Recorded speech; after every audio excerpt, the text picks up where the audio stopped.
Over the past 60 years, maize breeding programs have significantly increased crop yields, and considerable progress has been made, particularly in the plant's life cycle and architecture.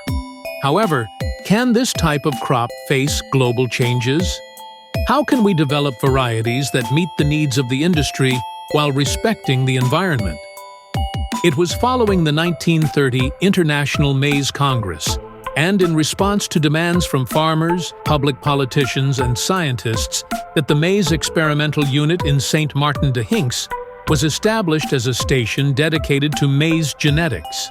The Maize Experimental Unit primarily focuses on evaluating plant material in the field, bringing together expertise in phenology, genetics, plant material description, phenotyping, maize cultivation, seed production, and agricultural management. The unit's team is able to work on the complete life cycle of maize. Firstly, the unit has a mission to safeguard the genetic heritage of maize. Labeled as a Biological Resources Center for maize lines, the unit carries out the multiplication, conservation, and distribution of INRAE collections, as well as those from European partners. Additionally, in the context of climate change, the unit supports research through scientific experiments, such as advancing flowering dates and integrating exotic material tolerant to drought. These experiments can also be directed toward new practices in agroecology, enhancing soil biodiversity, reducing nitrogen fertilizers, implementing rational irrigation, and developing strategies for resistance to stem-boring insects.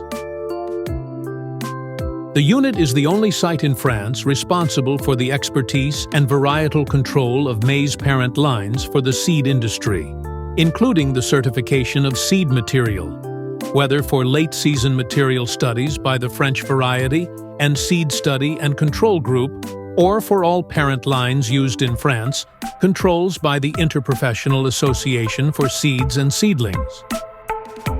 Finally, the unit contributes to education and science outreach, hosting numerous visits from high school students in agricultural programs, interns at the technician level, and PhD students requiring field experimentation for their research.